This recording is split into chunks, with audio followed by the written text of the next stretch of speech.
A challenge no one dared to face, a secret hidden in the silence of the arena, until an unexpected force changes everything forever. The sun had not yet appeared on the horizon when Emily opened her eyes. The cardboard that served as her bed was damp from the drizzle that had fallen during the night. She stretched, feeling her muscles ache from restless sleep. At 12 years old, her small body already carried the weight of a difficult life on the streets of Chicago.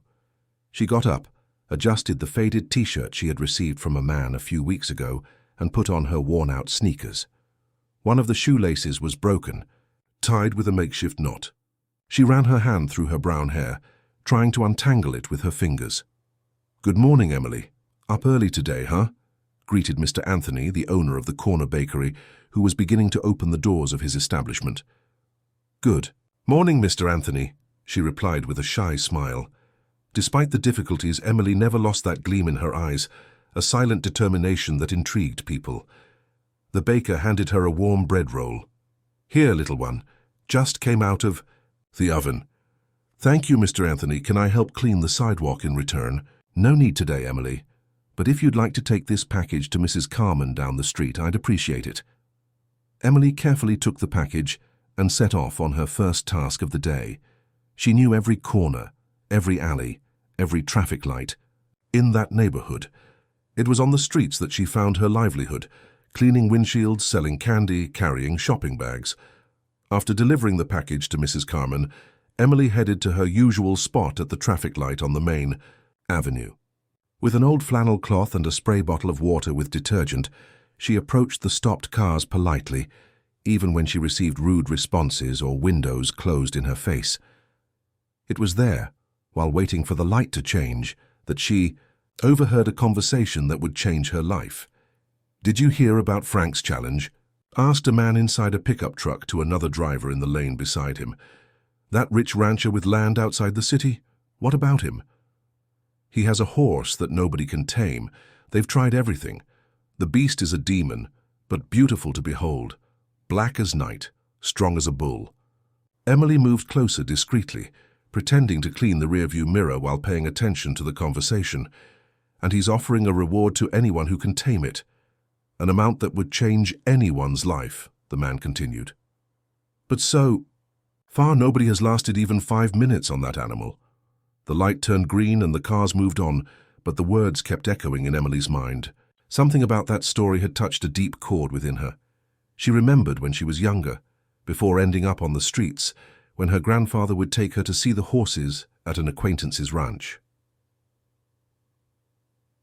That afternoon, while the other street children gathered to divide the money earned during the day, Emily was distant. Her thoughts wandered far away, to a black, untamable horse, and to an opportunity that seemed absurd, but that ignited a spark of hope in her chest. "Are you okay, Emily?" asked Dylan, a 10-year-old boy who lived under the same viaduct as her. "I'm thinking about something, Dylan. Do you know Frank Anderson's ranch? The one beyond the city? Only by name. They say it's huge, with security guards and everything. Why?" Emily hesitated. She knew her plan would sound crazy to anyone. Nothing, just curious. But when night fell and she lay down under the zinc cover, she called home.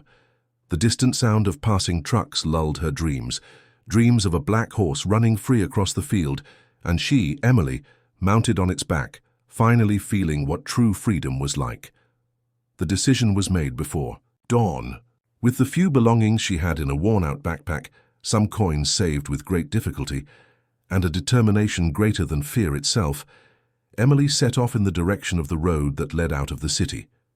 To the ranch, to the challenge, to what could be the only chance to change her destiny. The road that left Chicago toward the countryside seemed endless. Emily walked with determination, the sun punishing her skin while her feet already complained of the long journey.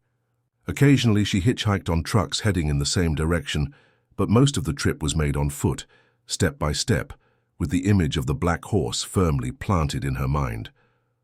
On the third morning of travel, she spotted in the distance the white fences that marked the property of rancher Frank Anderson.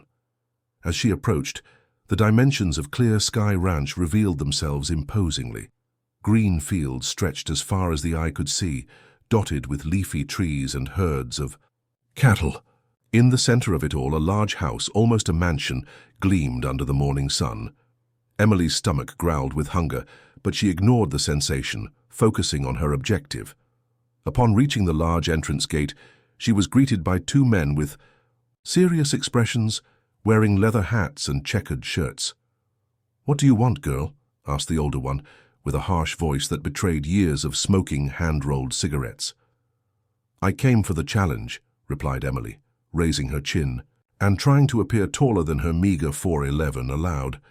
The two men looked at each other and then burst into laughter. "You? For Thunder's challenge?" The second man could barely speak between laughs. "Go back home, girl. This isn't a child's game." Emily felt her face burning, but she stood firm. "I want to speak with Mr. Anderson, please." "Look, little one, men with 30 years of experience with horses haven't been able to tame that animal. What does a street girl think she can do?" The girl swallowed hard, feeling the weight of those words.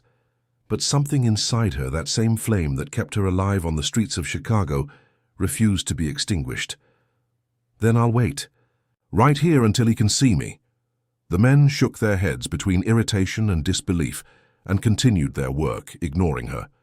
Emily sat in the shade of a nearby tree, determined not to leave without at least trying. The hours passed, slowly. The heat increased, making beads of sweat run down her forehead. Her stomach protested more forcefully, but she resisted. She saw workers coming and going, trucks loaded with agricultural products, horses being exercised by experienced cowboys, but no sign of the ranch owner. When the sun began to set, a middle-aged woman with gray hair tied in a bun and a flowery apron approached, bringing a plate with food and a glass of water. "Here, girl, you can't stay there without eating anything." Emily looked suspiciously at the food, but her stomach was stronger than her hesitation. "Thank you, ma'am," she thanked, before attacking the rice with beans and meat as if it were her last meal. "My name is Connie. I'm the ranch cook," said the woman sitting beside her. "The folks inside can't stop talking about the stubborn girl who wants to face Thunder." Emily swallowed a mouthful of food before responding. "It's not stubbornness. It's—" She paused, searching for the right word. "Necessity." Connie studied the girl's face for a few moments, her kind eyes seeming to see beyond the dirt and the worn clothes. "You know it's dangerous, don't you? That horse has already sent 3 men to the hospital." "I know, but something tells me I can do this. I can't explain it." The cook remained silent, watching her finish the meal. When Emily returned the empty plate, Connie stood up with a sigh. "I'll talk to Mr. Anderson. He's in town today, but he'll be back early tomorrow. I don't promise anything, you hear?" A smile lit up Emily's face. "Thank you very much, Miss Connie. You can sleep in the tool shed tonight. It's not the most comfortable, but it's better than staying out here. Zeke, that grumpy security guard, will show you where it is." That night, lying on a pile of feed sacks, Emily had difficulty sleeping. Despite the fatigue, her mind was buzzing with expectations and fears. What if Frank refused to see her? What if the horse was really as dangerous as they said? But above all, a certainty pulsed strongly. This was her chance to change her life, and she wouldn't let it slip away. In the early hours, a noise woke her. She got up cautiously and walked to the shed window. Outside, illuminated by the full moon, a black horse trotted restlessly in the pen. It was Thunder, she was sure. Even at a distance, she could feel the powerful energy emanating from that magnificent animal. Her heart raced. She knew in that instant that her destiny and the horse's were intertwined in some mysterious way that she didn't yet fully understand. Dawn at Clear Sky Ranch brought with it a different bustle. Cowboys walked hurriedly, horses were groomed with care, and the big house seemed to awaken with renewed energy. Emily observed all this from the door of the shed where she had spent the night, imagining what the day had in store for her. "The boss is here," announced a young worker, running through the central courtyard. Emily's heart accelerated. She fixed her disheveled hair as best she could and cleaned her face with water from a nearby faucet.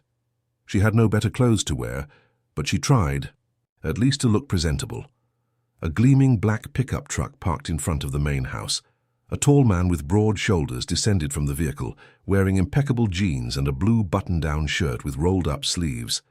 The grey hair at his temples and the lines of expression on his tanned face revealed his early 50s, but there was a vitality in his movements that impressed. Frank Anderson was exactly as Emily had imagined. Imposing, confident, the type of person accustomed to giving orders and being obeyed. He greeted some employees, gave quick instructions, and entered the house. The girl remained where she was, observing, waiting for the right moment. It wasn't long before Connie appeared on the porch, waving for her to approach. "He agreed to see you, girl," said the cook in a low voice, "but I warn you he's in a bad mood. Business problems." Emily swallowed. Hard, but followed Connie to the living room of the big house. The environment was spacious, decorated with dark wood furniture and old photographs. A collection of rodeo trophies occupied an entire shelf, shining under the light that entered through the large windows. Frank was sitting in a leather armchair, examining some papers. He raised his eyes when they entered, and his gaze rested on Emily with a mixture of curiosity and disbelief. "So this is the girl who's insisting on seeing thunder," he said, putting the papers aside. Emily took a step forward, trying to control the trembling in her legs. "Yes, sir. My name is Emily." "Emily," he repeated, studying her from head to toe. "How old are you, girl?" 12, sir." Frank let out a dry laugh, running his hand through his hair. 12 years old.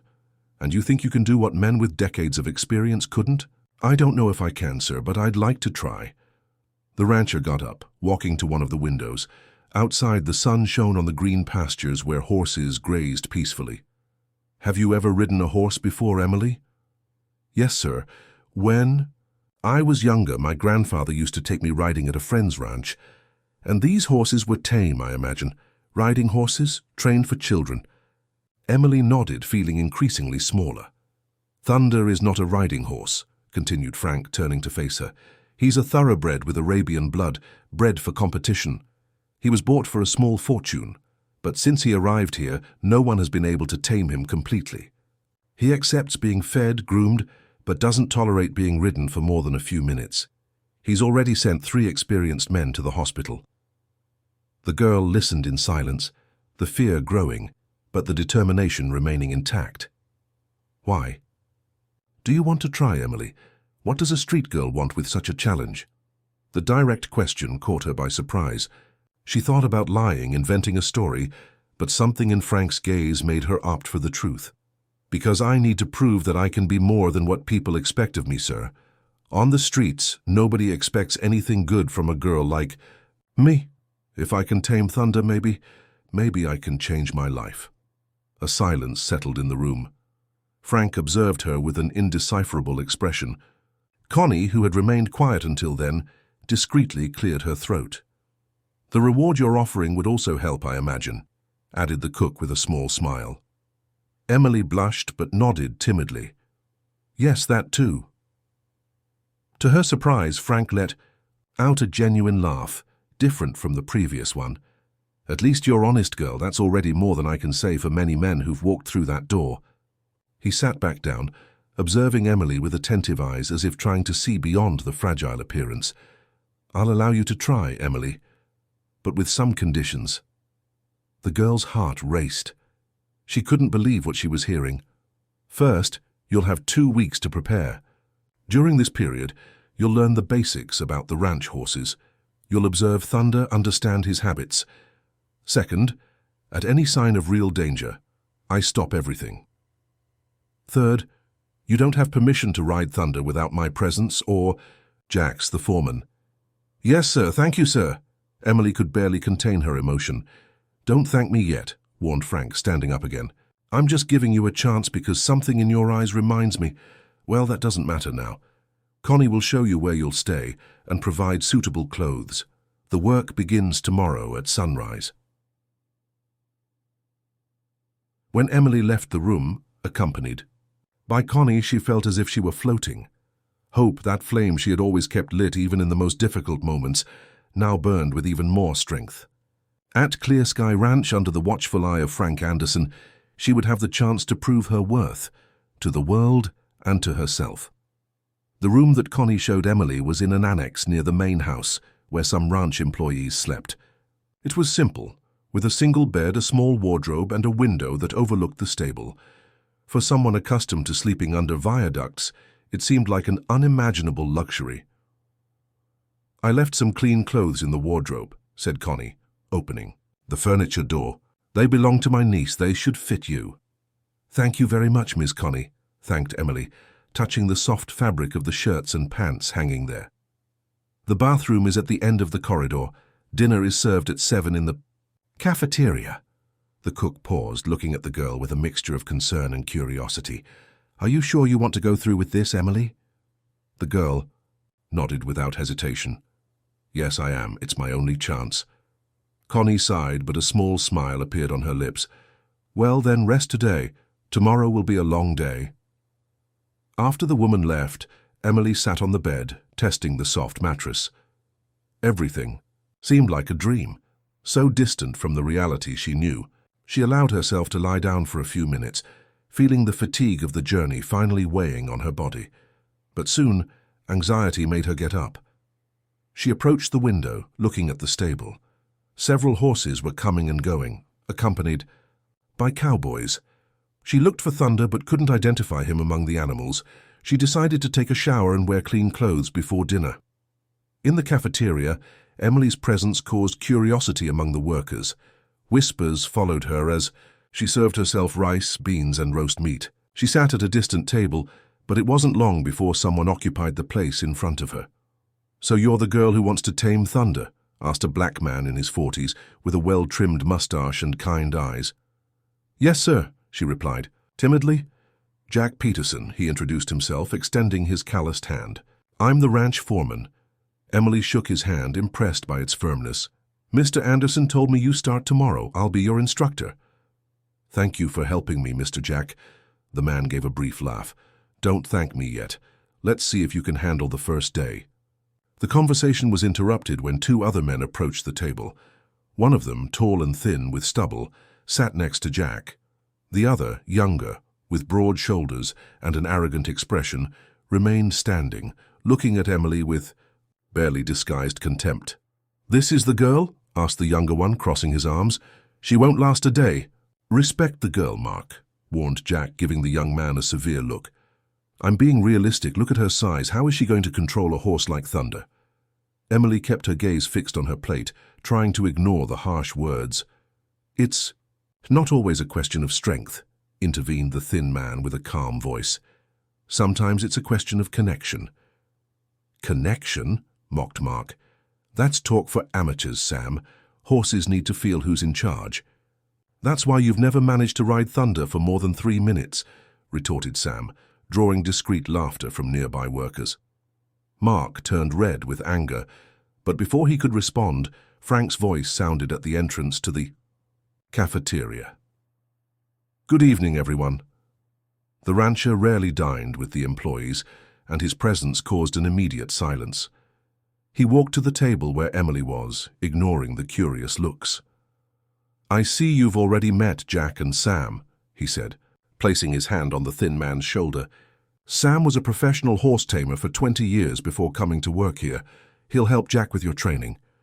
"Thank you, Mr. Anderson," murmured Emily, intimidated by the rancher's presence. "And as for you, Mark," continued Frank, turning to the arrogant young man, "I hope you're showing the same respect you demand from others." The young man lowered his gaze, visibly embarrassed. "Yes, boss." "Good." Frank turned his attention back to Emily. "Sleep well, girl. We start early tomorrow." After the rancher left, the atmosphere became lighter. Sam began to tell stories from his days as a professional tamer, while Jack occasionally added comments. Even some other workers approached, curious about the girl who had awakened the boss's interest. Mark kept his distance, but Emily could feel his hostile gaze from time to time. She had the impression she had just made an enemy on the ranch, without even understanding why. Later, lying in her bed, Emily mentally reviewed everything that had happened that day. Sam's words about connection echoed in her mind. Somehow, that made sense. On the streets, she had learned to read people, to understand their moods and intentions as a form of survival. Perhaps she could do the same with Thunder.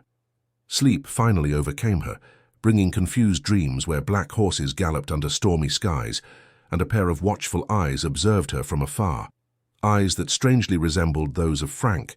Anderson. She woke up before the sun had even risen, with firm knocks on her door. "Time to get up, girl," it was Jack's voice. "The day has already started on the ranch."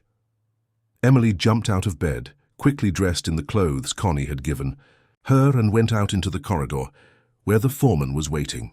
The day that could change her destiny was just beginning. The first week at Clear Sky Ranch passed in a whirlwind of activities. Emily learned to clean stalls, groom horses, check horseshoes, and prepare feed. Jack and Sam were demanding instructors, but patient, answering all the girls' questions with attention. In the first few days, she was not allowed to approach Thunder, the E. Black Horse stayed in a separate paddock, away from the other animals. From a distance, Emily observed him trotting restlessly, his shiny coat reflecting the sun, his black mane fluttering in the wind. Even from a distance, she could sense the strength and beauty of the animal. "Why does he stay alone?" she asked Sam one afternoon while they were cleaning harnesses in the tool shed. "Thunder doesn't get along well with other horses," explained the former tamer, putting oil on a leather saddle. "We've tried to put him with others, but he always causes trouble. It's as if he doesn't accept their presence." "He seems sad," observed Emily, looking through the window toward the paddock. Sam followed her gaze, thoughtful. "You know, girl, horses are like people. Each one has their personality, their history. Thunder was bought at an auction 2 years ago. The former owner was known for, let's say, not-so-gentle methods of taming. He mistreated the horses?" The indignation was evident in Emily's voice. "Not directly, but he used techniques of domination, not partnership. For some horses that works. For others, like Thunder, it creates resistance." Sam paused, choosing his words. Those scars on his body didn't come by chance. "And why did Mr. Anderson buy him?" "Because he saw the potential. Thunder has champion, lineage, strength, speed. He could be an extraordinary competition horse, but first he needs to trust." The next morning, during breakfast, Frank approached the table where Emily was eating in silence. "Jack told me you're doing well," commented the rancher, sitting in front of her. "Learning quickly." "I'm trying, sir," she replied, blushing, slightly at the unexpected compliment. "I think it's time for you to meet Thunder up close, sir." He consulted his wristwatch. "Meet me at the corral in half an hour." Emily's heart accelerated. Finally, she would have the chance to approach the horse she had observed from a distance. She quickly finished her breakfast and ran to change clothes, opting for resistant jeans and boots as Jack had recommended. In the main corral, Frank was waiting for her along with Sam. In the distance, Emily saw Mark observing, leaning against a fence, with a mocking smile on his lips. "Ready?" asked Frank, seeing her approach. "Yes, sir." "We're going to bring Thunder here," explained Sam. "You won't ride him today, just get to know him, let him become familiar with you." Minutes later, 2 cowboys led the imposing black horse to the corral. Up close, Thunder was even more impressive.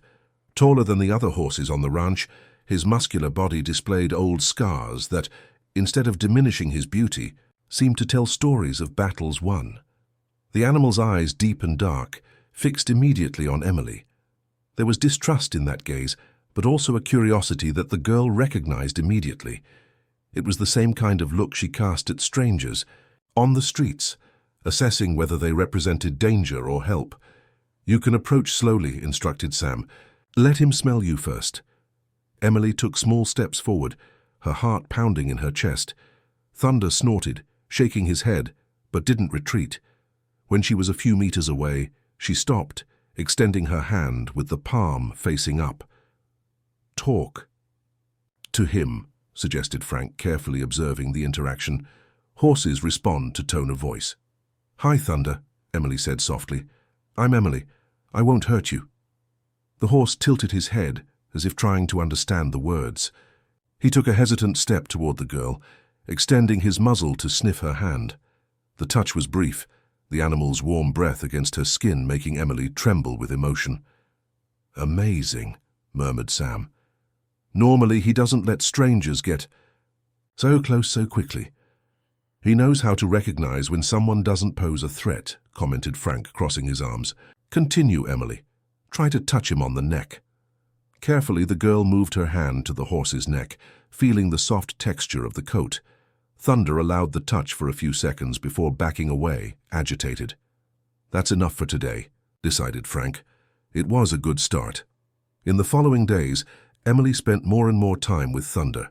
Under Sam's supervision, she learned to brush him, clean his hooves, put on and remove the halter. The horse seemed to accept her progressively, although he still had moments of resistance, especially when someone else approached.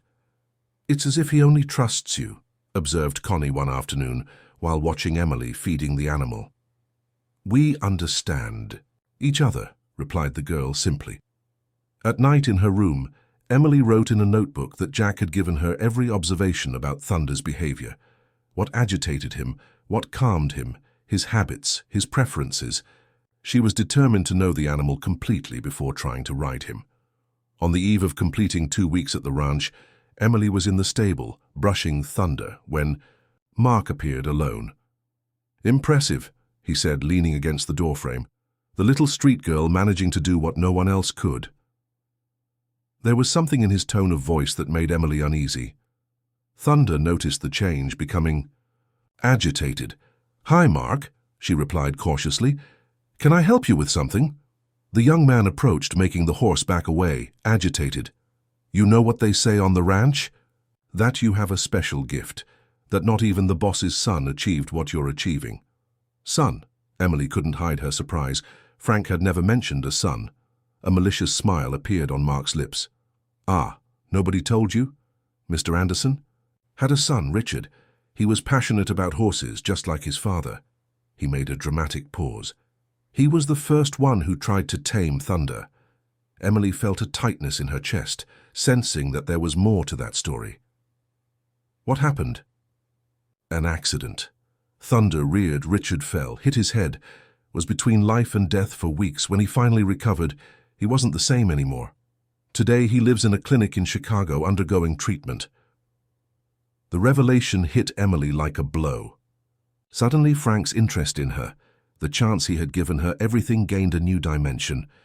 That's why the boss is so obsessed with this horse, continued Mark. It's not for the value of the animal, it's for revenge. I don't believe that, retorted Emily, trying to keep her voice firm. It doesn't matter if you believe it or not. Mark shrugged, heading for the exit. I just thought you should know what you're getting into before the big attempt tomorrow. After he left, Emily remained standing next to Thunder, mechanically caressing his neck, her mind full of doubts. The horse, sensing her unease, nudged his muzzle against her shoulder as if wanting to comfort her. What really happened, Thunder? She whispered, looking into the animal's eyes. And what will happen tomorrow? That night, Emily couldn't sleep. Mark's words echoed in her mind, creating doubts and fears that weren't there before. Was it possible that Frank was using her for some kind of revenge against the horse that had hurt his son? The idea seemed absurd, but it would explain the rancher's interest in a street girl with no experience in horse taming. She got up before dawn and walked silently to the stable. Thunder was awake, as if he too was anxious about the day that was beginning. Seeing her, the horse whinnied softly, approaching the door of the stall. Good morning, friend, whispered Emily, extending her hand to caress the animal's muzzle. Today is the big day. The sky was beginning to lighten when she felt a presence behind her. She turned quickly, startled, and found herself face to face with Frank. You're up early today, commented the rancher, approaching cautiously so as not to frighten the horse. I couldn't sleep well, admitted Emily. Frank observed the interaction between her and Thunder for a few moments, in silence. There was something in his gaze that Emily couldn't decipher, a mixture of admiration, nostalgia, and perhaps a touch of melancholy. You know about Richard?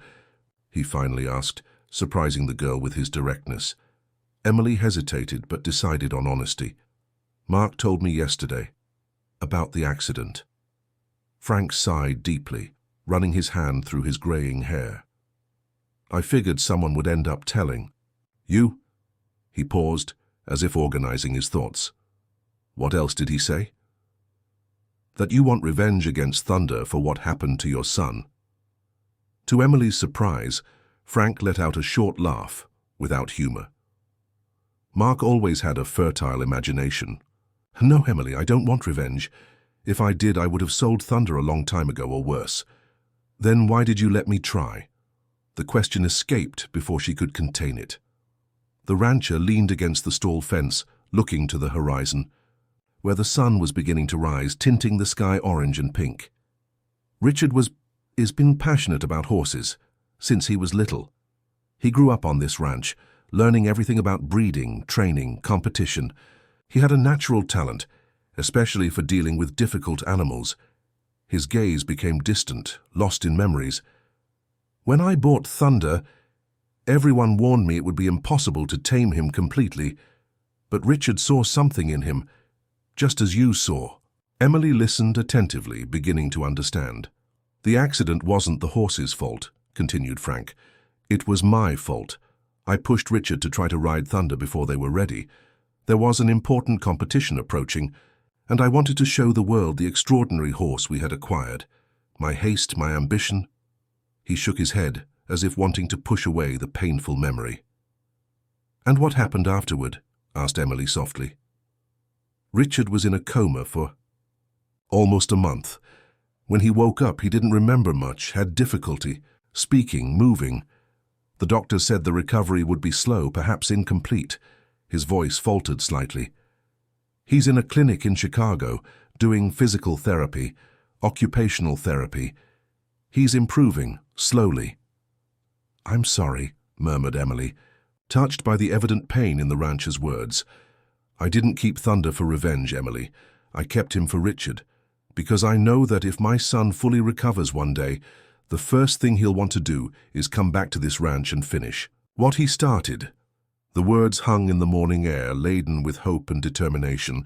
Emily felt tears forming in her eyes, finally understanding the true nature of the challenge she had accepted.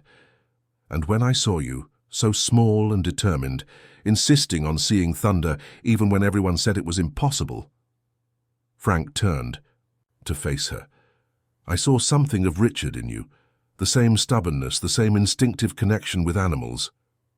A comfortable silence established itself between them. Thunder, as if feeling the importance of the moment, remained quiet, his attentive eyes alternating between Emily and Frank. Do you still want to try to ride him today? The rancher finally asked. More than ever, replied Emily, with a conviction. That surprised even herself. Frank nodded, a small smile appearing at the corner of his lips. Then let's get ready. Jack and Sam will be there to help. I'll make sure Mark stays away. He seems to have a special ability to agitate Thunder. After Frank left, Emily stayed a few more minutes with the horse, caressing his neck, feeling the connection between them strengthened by the truth she had just discovered. The sun was already high when the corral was prepared for the attempt. A small crowd of ranch workers had gathered to watch the challenge. Emily could feel the weight of expectations, of curious looks, some skeptical, others hopeful. Thunder was brought to the center of the corral, already with the saddle placed, a task that had required the help of 3 strong men and Emily's reassuring presence beside the animal. The black horse seemed to feel the importance of the moment, alternating between moments of agitation and calm. Sam approached Emily, who was waiting nervously beside Frank. Remember what we talked about? Asked the former tamer. Don't try to control. Try to communicate. Thunder needs to feel that you respect his freedom. I understand, she replied, wiping her sweaty hands on her jeans. And if something goes wrong, if you feel you're losing control, jump off. Better a bruised pride than broken bones, added Jack, adjusting the helmet on the girl's head. Frank observed everything in silence, his arms crossed over his chest, his expression tense. When everything was ready, he signaled for Thunder to be brought closer. You don't have to do this, he said to Emily in a low voice. Nobody will think less of you if you decide to give up. The girl looked at the imposing black horse, then at Frank's worried face, and finally at the gathered workers, many of whom had already become friends in the last few weeks. I didn't come all this way to give up, she replied, determined. Thunder and I, we have something to prove together. The moment of truth had arrived. With Sam's help, Emily approached the horse, speaking softly words of encouragement. Thunder remained surprisingly calm as she put her foot in the stirrup, and, with a push, climbed into the saddle. The world seemed to freeze for an instant. Everyone held their breath, waiting for the violent reaction that always followed when someone tried to ride Thunder. But to general amazement, the horse remained still, his ears moving restlessly but without the usual panic. An absolute silence dominated the corral. Emily, sitting on Thunder's saddle, could feel the powerful animal breathing beneath her, the tense muscles ready to explode into movement at any moment. But to the surprise of everyone, including herself, the horse remained motionless. "That's it, Thunder," she whispered, leaning slightly to caress the animal's neck. "We're in this together." Frank took a step forward, his eyes fixed on the incredible scene unfolding before him. "Try to make him walk," he suggested in a low voice. "Slowly." Emily took a deep breath, remembering all the instructions Sam had given her in the last few weeks. With gentleness, she lightly pressed her legs against the horse's flanks, giving the command to move forward. For a moment, Thunder remained motionless, as if evaluating whether to obey or not. Then, to everyone's relief and amazement, he began to walk. A collective murmur ran through the audience of workers. Emily guided the horse in a slow circle around the corral, keeping the reins loose, allowing Thunder to establish his own pace. The connection between them was almost palpable. It wasn't domination, it was partnership. "Incredible," murmured Sam, observing with teary eyes. "In 40 years, working with horses, I've never seen anything like this." After completing 2 laps walking, Emily felt that Thunder was ready for more. She gave the command to trot, and the horse promptly obeyed, accelerating his pace with an elegance that drew admiring exclamations from the spectators.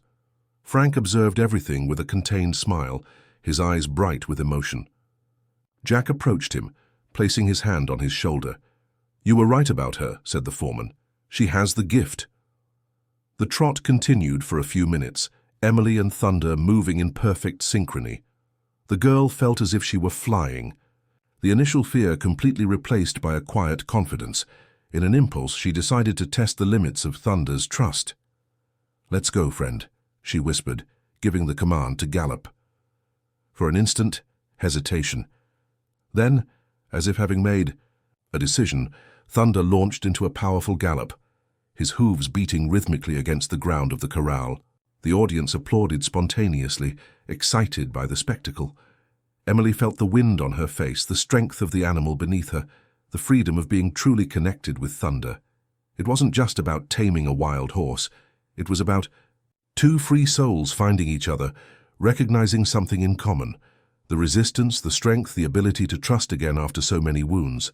After a few laps at a gallop, she began to decrease the pace, returning to a trot, and finally, to a walk. When she finally stopped in the center of the corral in front of Frank, the silence returned, as if everyone was waiting for something more. "You did it," said the rancher, approaching cautiously. "You did what no one managed to do." Emily smiled, still mounted on Thunder, who remained surprisingly calm. "It wasn't just me, it was both of us," she replied, caressing the horse's mane. "He just needed someone who understood what he felt." With Sam's help, she dismounted, her legs a bit weak from the emotion. As soon as she set foot on the ground, she was lifted into Jack's arms, who spun her in the air while the workers applauded and whistled. "You're amazing, girl," exclaimed the foreman, setting her on the ground. "I never doubted you." Connie approached with tears in her eyes, hugging her tightly. "What pride, Emily, what pride." The celebration continued, with everyone wanting to congratulate the girl who had accomplished the impossible. Only one figure remained distant, Mark leaning against the fence, observing everything with a bitter expression.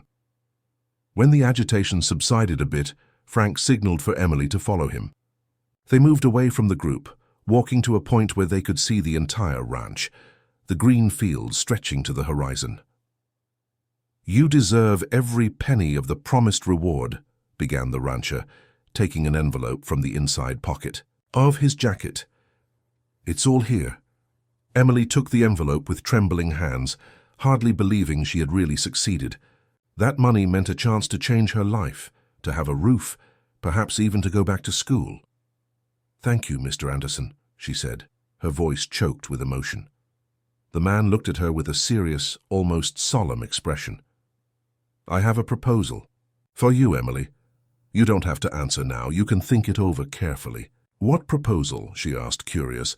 "I'd like you to stay at the ranch not as an employee, but as—" he hesitated, seeking the right words, "as my protégé. You could live here, study in town, and continue working with Thunder and the other horses. I'm sure Sam would love to teach you everything he knows about horse taming." The proposal caught Emily completely by surprise. For a moment, she didn't know what to answer. "Why?" was all she managed to ask.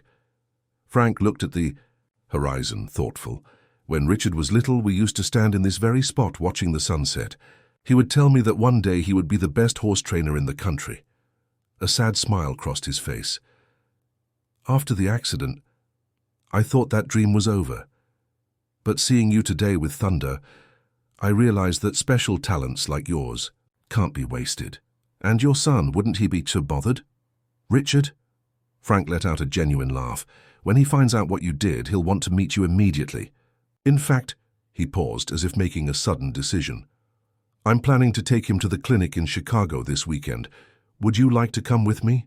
I'm sure he would love to hear your story." Silent tears ran down Emily's face.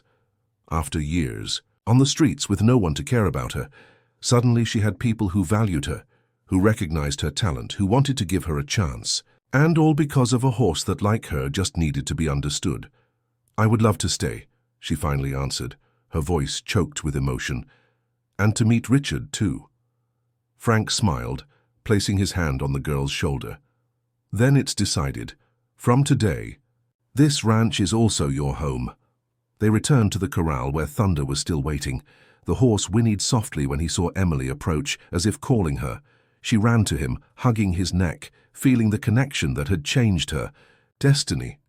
That night, lying in her bed, which was now truly hers, Emily looked through the window at the bright stars in the country sky. She thought about how life could change in an instant, how a brave decision could open doors she didn't even know existed.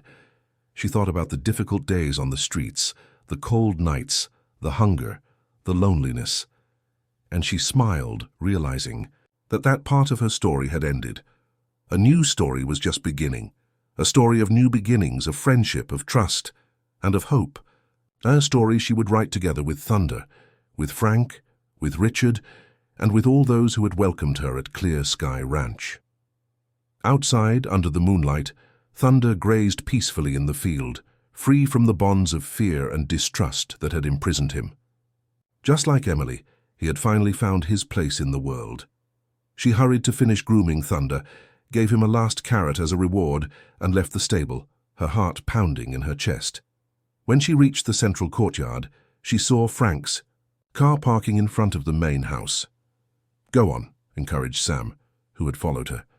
"I'm sure he's as anxious to see you as you are to meet him in person." Emily walked hesitantly toward the vehicle. Frank got out from the driver's side and went around to open the passenger door. Carefully, he helped a young man to get out. Richard Anderson was taller than Emily had imagined, with the same penetrating eyes as his father. His movements were a bit slow, leaning on a cane, but there was determination in every step he took. "Richard, this is Emily," introduced Frank, there with a tone of pride in his voice. The young man smiled, extending his free hand. Finally we meet in person," he said, with a slightly hesitant speech, a result of the accident. "It's a huge pleasure," replied Emily, shaking his hand. "Too emotional to say anything more than that." "Where's the Thunder?" asked Richard, looking anxiously around. "In the stable. We just finished training. Do you want to see him?" Richard's smile widened, and the trio headed to the stable. On the way, Connie joined them, hugging the young man with tears in her eyes. "My boy is back. The ranch was so empty without you." When they reached the stable, Thunder became agitated, as if sensing the importance of the moment. Richard stopped at the entrance, staring at the black horse that had thrown him years ago. "He's died different," he commented, approaching cautiously. "Thunder has changed a lot," explained Emily. "He's no longer that frightened and aggressive. Horse." The young man advanced a few more steps, stopping at a safe distance. To everyone's surprise, it was Thunder who approached, extending his muzzle toward Richard, as if recognizing him. "I'm amazing," murmured Richard, hesitantly touching the animal's neck. "It's as if he knew." "He knows," affirmed Emily with conviction. "Thunder understands more than we imagine." The four, Emily, Richard, Frank, and Thunder, remained there, in that moment suspended in time, as if one story was being completed and another equally special was just beginning. In the weeks that followed, a new routine was established at the ranch. Richard, with his unwavering determination, advanced in his recovery, each day more firm in his movements, more fluent in his speech. Emily divided her time between training with Thunder, classes at the town school where Frank had enrolled her, and long conversations with Richard, who had become a friend, an older brother, a confidant.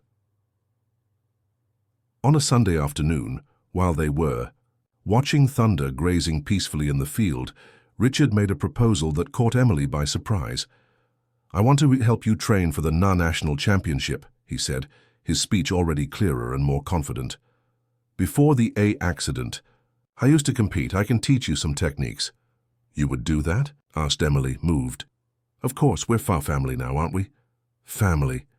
The word echoed in Emily's heart, filling spaces she didn't even know were empty. Yes, they were a family. She, Richard, Frank, Connie, Sam, Jack, and even Thunder. A family built not by blood, but by choices, by connections, by love. On the day of the national championship, held in the state capital, the entire Clear Sky Ranch team was present. Emily, wearing the official uniform with the ranch colors, felt the weight of responsibility, but also the unwavering support of everyone around her. "Remember what we practiced," said Richard, adjusting the helmet on her head. "Trust Thunder, and let him trust you." When it was her turn to compete, Emily guided Thunder to the arena under enthusiastic applause.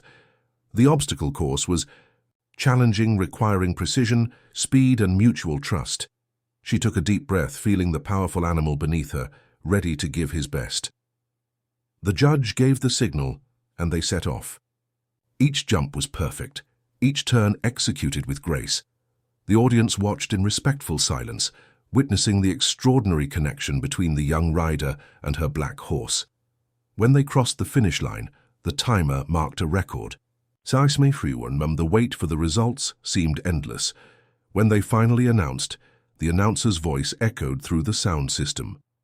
In first place, with an impeccable performance, Emily Miller and Thunder from Clear Sky Ranch. The celebration was explosive. Frank hugged Richard, both with tears in their eyes. Sam raised his hat, letting out a shout of joy.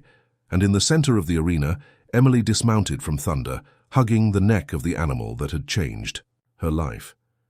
"We did it, friend," she whispered, feeling her heart about to explode with happiness. "We did it."